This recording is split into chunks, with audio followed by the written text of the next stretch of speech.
Cadet college club লিমিটেডের ২১তম প্রতিষ্ঠা বার্ষিকী উপলক্ষে রাজধানীতে শুরু হয়েছে ৪ দিনের চারুশিল্প প্রদর্শনী।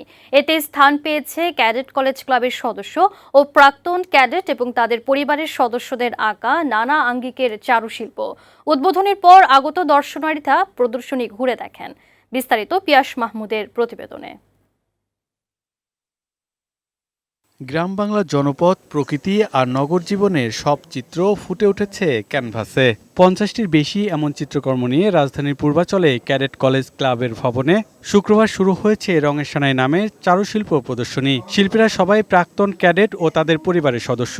শুক্রবার বিকেলে এই চারুশিল্প প্রদর্শনীর উদ্বোধন করেন বরেণ্য চিত্রকর ও কার্টুনিস্ট শিশির ভট্টাচার্য। উদ্বোধন শেষে আমন্ত্রিত অতিথিরা প্রদর্শনী প্রাঙ্গণ ঘুরে দেখেন। এ ধরনের আয়োজন আরও করার দাবি জানান আগত প্রাক্তন ক্যাডেট ও তাদের পরিবারের সদস্যরা।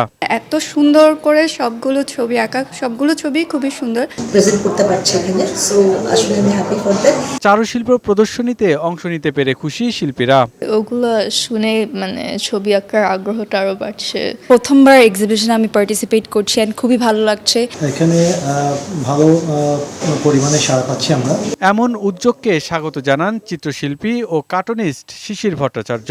বলেন, যাপিত জীবনের অনেক কিছু ফুটে উঠেছে শিল্পীর তুলি ছোঁয়ায়। যে করেছে সেও একটা কিছু চিন্তা করে করেছে এবং সেইটা দৃশ্যগত ব্যাপার। ওইখানেই আর্টের একটা ইনডেপথ এস্থেটিক্যাল ব্যাপার স্যাপার চলে আসে। 4 দিনব্যাপী প্রদর্শনীটি চলবে আগামী 13ই মে পর্যন্ত। প্রতিদিন সকাল 10টা থেকে রাত 9টা পর্যন্ত চলবে প্রদর্শনী। পিয়াস মাহমুদ, বৈশাখী সংবাদ, ঢাকা।